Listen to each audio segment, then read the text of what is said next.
And we continue at 107 in the afternoon. Talk Radio 790 KABC, the John Phillips Show. Mr. Randy Wang's in Culver City. Residents of Los Angeles, never fear. Your mayor is finally back from Africa. If you're feeling down, if you're feeling blue, let's get help for you. What the hell is a mayor doing in Africa to begin with? She was attending the inauguration of the new president of Ghana. Okay, but mayors aren't supposed to conduct foreign policy. Shouldn't the Secretary of State be there or our ambassador to Ghana? She didn't think the whole city would get set on fire when she was gone. Oh, no. They told her 2 days ago that we were experiencing extreme winds and that there was extreme fire risk, and she chose to stay in Ghana. Yeah, Karen Bass, that one's on you. I couldn't agree with you more. All right. For an update on the fires, here is Mr. Randy Wang. We have now 5 fires that we're looking at because a brand new one just broke out 2 miles north of Malibu, right at the L.A. Ventura County line. They were calling that one the Freddy Fire. Hopefully they get that one knocked down real quick. But, of course, the Palisades Fire is when all this started yesterday about 26 hours ago. It is now 11,802 acres. Over 1,000 structures have been destroyed, making it the most destructive wildfire in Los Angeles County history. We have 0% containment. The evacuation zone is not going anywhere. So many people abandoned their cars. The whole thing yesterday was people were abandoning their cars, and you had Steve Guttenberg going on the TV saying, hey, if you abandon your car, leave your keys in the car so that we can move your car, because the LAFD had to use bulldozers to push out all the cars so the fire trucks can get up to the fires. And then, of course, the fire trucks get up there and find out that the fire hydrants don't have any water. We also have in the Pasadena, Altadena area, the Eaton Fire, that one at 10,600 acres. Several structures have burned. People lost their homes. 2 people have lost their lives. There is 0% containment for that, and there is a huge evacuation zone north of Orange Grove, Rosemead, east of Lake, and west of Michelinda. You've got the Hearst Fire in the Sylmar area. We haven't had an update on that one since 11 o'clock this morning, but it's hopefully not moving much bigger. It's at 505 acres, and there are evacuation zones for that as well. And that Woodley Fire hopefully isn't anything anymore, because that one originally they reported 75 acres. It went down to 30 acres. But I always look at that one because that part of Los Angeles that happens to be just a couple miles from my house gets set on fire every month by the homeless. And, of course, when you talk about fires in the Malibu area, I think most people assume that you're talking about in the hills, you're talking about in the canyons, you're talking about in areas where there's a lot of brush and there's a lot of wind, so it's easy for the flames to move their way through the canyon. But this time around, there are images of homes along Pacific Coast Highway, Randy, that were on fire in Malibu. Homes by the sand. It's looking real bad. That's where this new one is breaking up, and that's why PCH is closed in a whole bunch of places. I've lived here my entire life. I never remember wind this bad or the fires ever being this bad here in the county of Los Angeles. And when you're talking about fires on the coast in Malibu, on PCH, you're not just talking about homes and businesses that might burn down. You're also talking about the RVs where the homeless people live. Joining us to talk about this is our pal Soledad Ursua, who is a member of the Venice Neighborhood Council and contributing writer to City Journal. Soledad, thanks so much for stopping by. Hi, everyone. I hope everybody's staying safe today. So you're keeping an eye on those RVs on PCH. I'm sure residents in those areas are very worried about them right now. And really residents throughout the city, because they're everywhere in Los Angeles. Yesterday morning, I was actually driving home along PCH, and I managed to take a video of the stretch of RVs. There's at least 40 RVs that are parked on PCH right below Topanga Canyon. And that really is where the fire broke out. And so it's quite ironic because, those RVs have been there for over a year. I posted the exact same video about 6 months ago, asking why nobody has taken any precautions.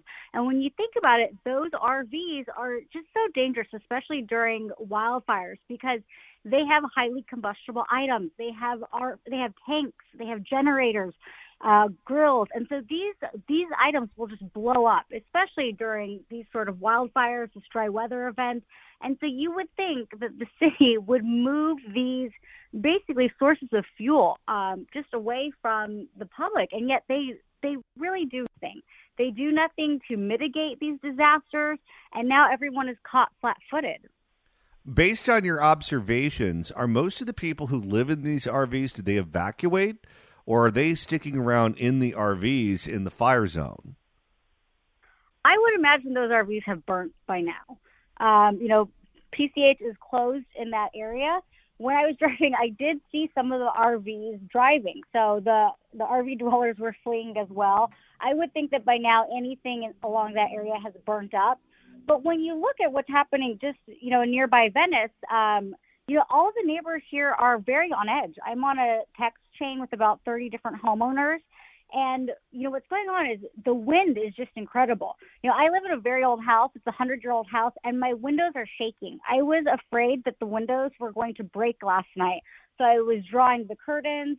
I mean, it's just incredible what's going on. The wind is very dry. And you look outside, and there are trees that are just hitting the power lines. Those could go up easily. We have rows of RVs on Main Street here in Venice Beach. These RVs have been parked illegally since March of 2020. That's when real enforcement stopped in the city. And so just think about the buildup of hazardous materials and junk. Just think about the propane tanks, and we've had these blow up. The RVs, there's one that blows up every 6 months in Venice.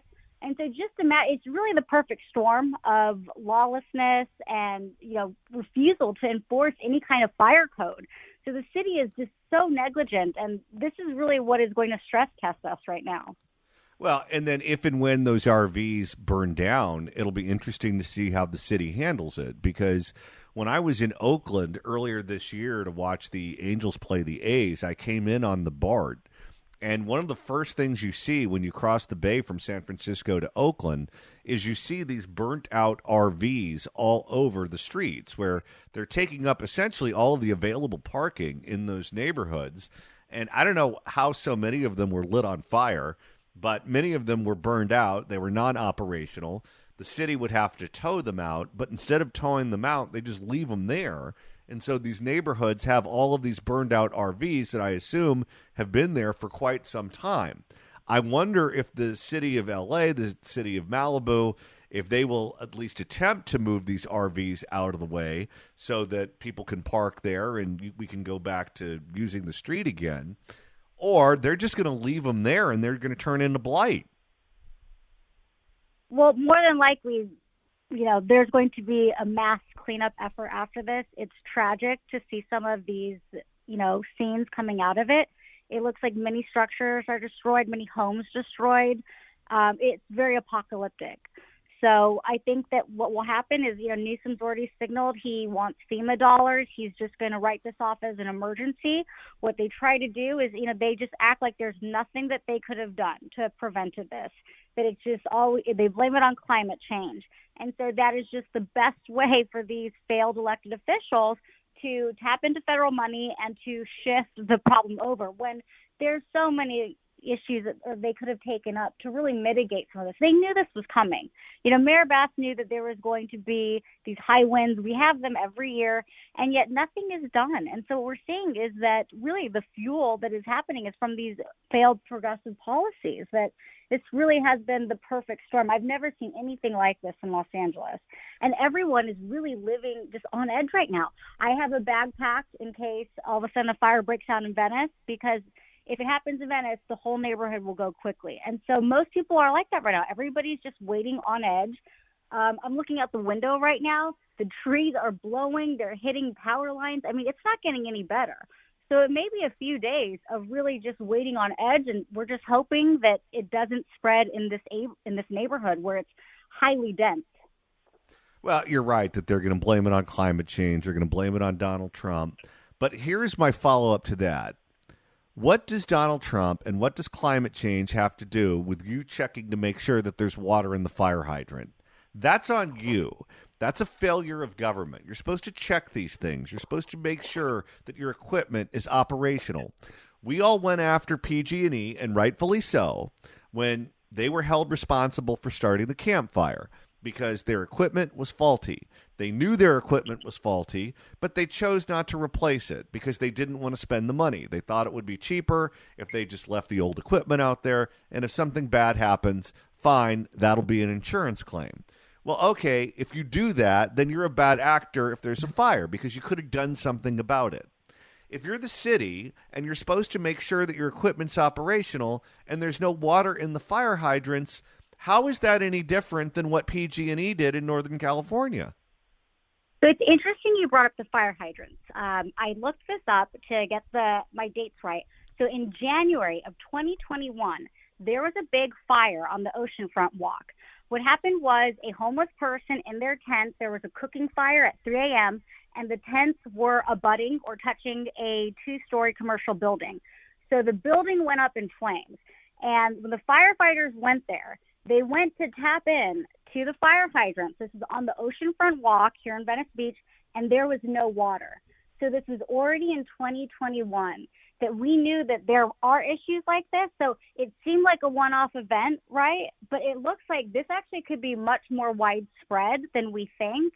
And what happened was back then there was really no inquiry because at the time we had Councilmember, Bonin, who is this uber progressive, and he really quieted the story. Nobody wanted to admit what had happened, that it was a home, because all of these things are just sort of covered up by the media. Nobody wanted to admit that it was a cooking encampment that, took down the building. And I understand that the owner of the property is valued at $26 million. They're still in court with the city to get them to pay for that building. But what you see there is that was the first time I had never even thought that a fire hydrant could not have water in it. And so what we're seeing is there may be a lot more to this. And, unless we're actively testing it, we don't know if these fire hydrants have water. And that's very dangerous for Los Angeles residents who are paying high taxes to live here. We expect to have services. And so it's really scary once you start to peel back the onion and see what's really going on in city government or lack thereof. Well, what's the old saying? If you want to know how clean the kitchen is at a restaurant, check out the bathroom. If the bathroom is filthy, then you can almost take it to the bank that the kitchen is filthy because they know you're going to see the bathroom. And if you see the bathroom and the bathroom's disgusting and you can't see the kitchen, well, guess what? They have the same standards and practices in the kitchen that they do with the bathroom. When you think about what kind of condition the city of Los Angeles is in right now, how often do you see a sidewalk that's buckled because of the tree roots? How often when you try to park do you get a machine that's non-operational because it's broken? Or you pull up to a stoplight and it's blinking red because it's non-operational. Or you pull up to a stoplight and the sensor that's supposed to trigger it to let it know that you're there so the light will turn green doesn't. We just allow things to break in this city. We allow the city to look like a dump. No one cleans anything. No one fixes anything when it breaks. It's just like, oh, that's broken. We'll get to it when we get to it. And nothing ever happens. Well, if this is how they treat the equipment that we can see is broken, then I guess you would imagine that things like the fire hydrants and other safety-related infrastructure is also kept up the same way, meaning it doesn't work. And then even worse, we just allow people, the homeless in RVs, to dump their sewage into the drains, and they go straight out to the Pacific Ocean. I've followed the bacteria levels of the ocean, religiously. It's horrifying. Our beaches are just public toilets. So people don't even understand just, the level of infrastructure that we don't have. It's really wild. I feel bad for tourists that come here and, they want to swim. And it's not just Los Angeles. It's even in Malibu. It's the entire LA County coastline. It's covered in feces and bacteria. It's just horrifying to see, what's really going on there.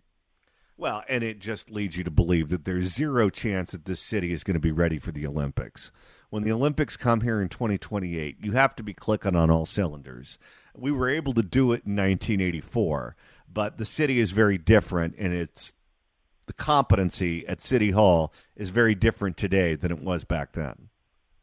And, I don't know if Mayor Bass is going to be around for the Olympics. things are not looking very good for her. I'm seeing a lot of outrage, rightfully so. I think this, could really be one of the moments where she's destroyed her future career. We'll see, but I don't know. Friends of mine who are politically on the left, they are being evacuated. Some of their homes have burned down. Some of them had to leave their cars on Sunset Boulevard. But I bet you they end up voting for her for re-election. It's quite possible. I think people are having, I'm glad that Rick Caruso spoke out yesterday and brought up how there were no water in the fire hydrants. I don't think people just realize the level of just incompetence. But we'll see if, people actually follow up with it. I think people are having a lot of buyer's regret or buyer's remorse. He would have been a much better mayor. And unfortunately, we had to stick with our DEI instincts and elect Karen Bass. So it's quite unfortunate that, we're in this position. Soledad Ursua, contributing writer to City Journal, member of the Venice Neighborhood Council. You can follow her on X at Soledad Ursua. Soledad, thanks so much for stopping by. Thank you. Stay safe, everyone. If you'd like to email the show, you can do so at johnnydon'tlikeshow@gmail.com. That's johnnydon'tlikeshow@gmail.com. And Randy, if you want to listen to the first or the second show of the year, that's easy to do. They're a lot more fun than this one. Go to KABC.com, click on podcasts, go to the Apple Podcasts app, iHeart, Spotify, search for The John Phillips Show, hit subscribe, download all the episodes, and remember a better time before L.A. burned to the ground. And we're on the move in the Bay Area. AM 810. Listen to it here at night. It's cool. Set a preset. All right. Let's go to Craig in Orange County. Craig, hello. Hi. Thank you very much. I just had a couple of things I wanted to point out on December 27th on Gavin Newsom's Twitter page. He posted that since he's been governor, they spent $24 billion on the homeless. And that actually increased from 30,000 to over 180,000. And months ago, the mayor of Los Angeles, Bass, she cut funding to the fire department by nearly $20 million. She did. And we haven't built any reservoirs for capturing of water from the snow caps or from rain itself. And we can't even get water into fire hydrants. All of you people that voted for these Democrats, this is on you. Every single one of you. Why do you keep voting for these people? Everything they touch is a disaster. Unbelievable. Well, and one of the arguments that they use, for example, for allowing the homeless to live in RVs or stay in encampments is it's inhumane to force them to move. Well, now that we know that the fires have whipped through Malibu, including on PCH, and I'm sure some of those RVs have burned down, if you're on drugs and you're living in an RV, you're probably not paying attention to the news. You're probably not paying attention to evacuation orders. There are probably people who were burned alive in those fires, in the encampments, in the RVs, and we were told that the compassionate thing was to allow them to stay there. How in the world is that compassion? It certainly isn't. And the point for bringing up the money is if we had diverted that money to be able to obtain equipment, helicopters, dunking tanks, whatever they're called, to capture water from the ocean and bring it in for these fires, you know what's going to happen. And then we spend billions of dollars on a train to nowhere. And here we have a situation that we're in today, on top of which we're not even a good steward to the forest. We allow dead trees and brush and rubbish to flourish because we won't weed out the trees that have died, for example. I'm just stunned. All of you people that voted for Democrats, this is what you get. Why do you keep doing it? I guess the question to ask is it bad enough yet? Thank you for the call, sir. We appreciate it. 800-222-5222 is the phone number. We're going to check in with Katy Grimes of the California Globe coming up in minutes. She's going to tell us just exactly what's going on right now with the insurance industry as it relates to this fire and whether or not the FAIR plan will be around in the future or they're now insolvent. It is our pleasure to welcome our next guest to the program. She is the editor of the California Globe. You can read her online at californiaglobe.com and follow her on X at Katy Sack Citizen. Katy Grimes, welcome. Hi, John Phillips. Well, thank you so much for stopping by today. You have a piece out in the California Globe today that's excellent, talking about the perfect storm of unfortunate events here in California, of fires and the insurance crisis hitting at once. Let's talk about that because it's very difficult, not just here in Southern California, but statewide right now, to purchase homeowners insurance policies. And for that matter, it's difficult to get small business insurance policies as well. And I would imagine we're not far away from having a hard time buying automobile insurance too. But people are very worried about being dropped from their policies. Many companies, including State Farm and others, have stopped selling new policies here in the state of California. We reached out to the state insurance commissioner, Ricardo Lara, to invite him on the program so he could talk about this crisis and what homeowners in Southern California could do. Like in the past, he never responded to our requests. This region is in crisis right now. People are worried about being dropped from their policies, about whether or not their insurance companies will pay up if their home has burned down or was damaged by the fires. And he is in the Witness Protection Program. What is going on with him? Oh, my gosh. Where do we start? First, he's not even remotely qualified to do that job. He's frankly just a hack politician. And this crisis has been brewing since before he ran for insurance commissioner. What's very interesting, though, is someone who actually was qualified to do the job is former State Senator Ted Gaines. And so when this insurance crisis was really festering, and we started seeing farmers and Allstate and State Farm either saying they're not writing more policies or they're pulling out of the state, Ted Gaines wrote several really, really good op-eds for us explaining it because he has his own insurance business. But he explained what was going on, and I actually learned a lot from him as well. It dates back to Proposition 103, which he explained acts like a price control to keep our insurance costs down, but that was also preventing insurance companies from even being able to fulfill their obligations to all these claims in California. And they certainly weren't making any profits. And that's a huge part of what's going on. And it's kind of twofold in that we caused our own problems. Instead of lowering the cost to build homes, repair homes in California, because of our outrageous regulations, permitting process, project labor agreements that cost so much, that is why Proposition 103 was put on the ballot. Oh, well, we'll just screw the insurance industry and force them, to cap what we pay. And so you could see where this was heading. Just a couple of summers ago, I'm up in Northern California, and I had a cabin out in the El Dorado National Forest that was surrounded by fire during the Calder fires.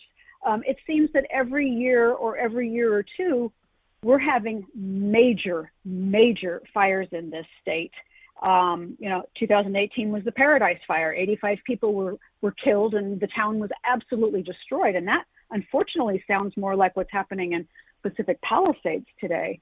And a lot of these people are we're hearing on social media particularly, that they had already been notified that their fire insurance was canceled.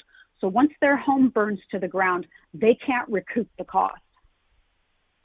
We have listeners who call in from time to time, people who live in fire-prone areas like Lake Arrowhead, Big Bear, out in the Malibu area, who cannot buy an insurance policy. So the policy of last resort is the California Fair Plan. That is a plan that the state of California operates. It costs a fortune. They don't really pay you much if your home burns down. But the woman who runs the Fair Plan went in front of the California legislature, this was some time ago, and she said that they are one major fire away from being insolvent. That if there was another big fire before the California insurance crisis was resolved, that the Fair Plan would go bankrupt and they would not be able to fulfill their obligations. Well, here we are today, where we have the biggest fire in the history of Los Angeles County hitting an area that is densely populated and the homes are extremely expensive. We don't have a number yet in terms of what this fire is going to cost us, but this fire is going to cost us an absolute fortune. And many of these people in these fire-prone areas have California Fair Plans. Do we have any idea? Is there any word at all from the California Department of Insurance or the Fair Plan or anyone in state government who has said whether or not that plan is solvent now or they plan to go bankrupt or what their situation is? I do not see how they're at all solvent because the last article that I interviewed Ted Gaines for said that it was not only woefully underfunded, it had only a few billion in assets and several hundred billion in liabilities. And that was just a few months ago. And with our California state budget in such disarray, and there's no way it's balanced, there's no way that this is funded. I mean, we have a state disaster on our hands when the dust settles from this fire. Based on your reporting, is there any forward thinking at all about what to do if the Fair Plan goes bankrupt from Gavin Newsom, his office, Ricardo Lara in his office, the leaders of the state legislature? Do they have any kind of plan at all? None. I've not heard a thing. And believe me, I've put out the feelers. I've tried to talk to people. It's a subject that nobody wants to tackle. As I said, Ricardo Lara is like pretending to be an adult in this very, very important constitutional office. And they're just silent. Where's the state legislature? It should be all hands on deck right now, immediately convening to figure out what to do next. And instead, they're probably talking about the social services that people are going to need. It's based on my understanding, and I could be wrong. I'm not an expert on this subject at all. I'm not an attorney. I don't come from the insurance industry. But if the Fair Plan goes bankrupt, you're going to have a lot of people who are policyholders who send their money to the Fair Plan who will be making claims if their homes burned down or were damaged. It's my understanding that if they file for bankruptcy, that the plan B is that the insurance industry, and I throw that in quotes because you're not talking about one company or two companies. You're talking about anyone who's selling policies in California. They're responsible to make it whole. Well, they're leaving the state en masse as it is. If all of a sudden they say, okay, you're responsible for your shareholders and you're responsible for the shareholders of the Fair Plan because they went bankrupt, how do you keep anyone in the state? I don't see how. As you said, insurers are leaving. They're not just not writing policies anymore. They're leaving. As I said, I don't know what's next. I hardly see insurance companies standing by idly while the state tries to saddle them with the cost of this. So, wow, this could be in litigation for years if that's what happens. And if you have an insurance commissioner that doesn't pick up the phone, it sounds like homeowners might be on their own.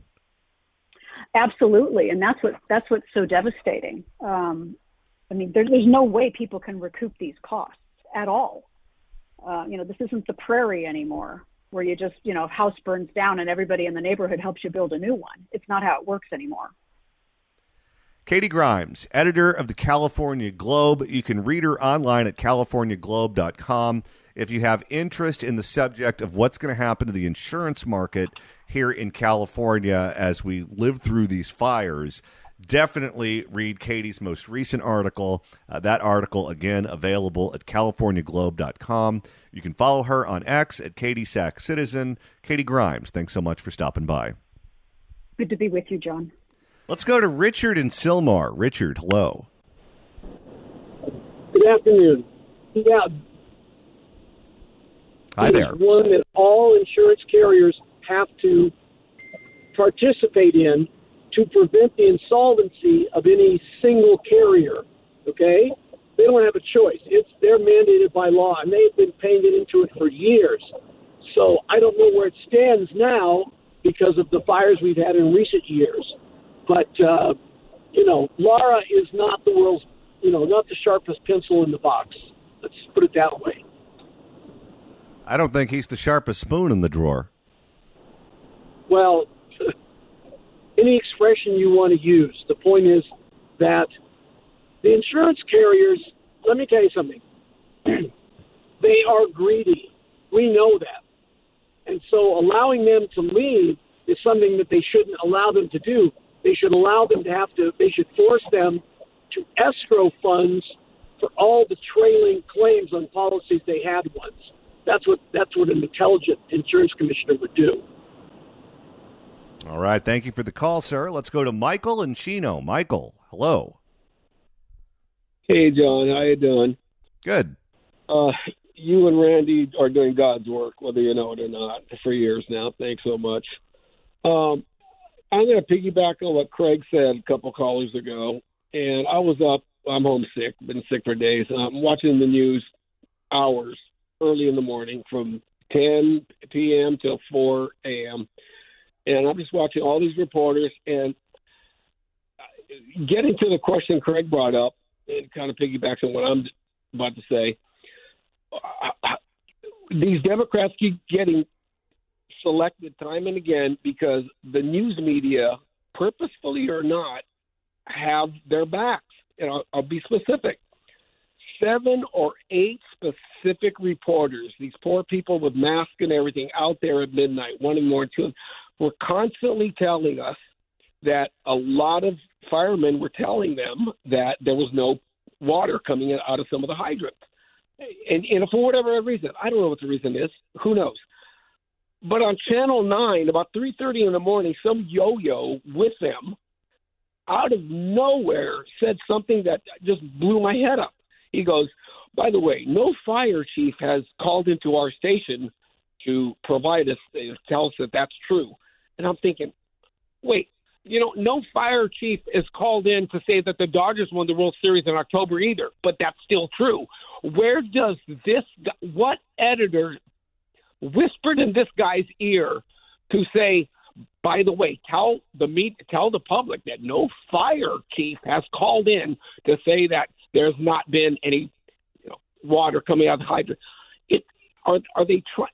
I'm not saying it's Karen Bass's fault if no water is coming out of the pipes, but where does this guy get the audacity, the gall, to say, by the way, no fire chief has called in to confirm that?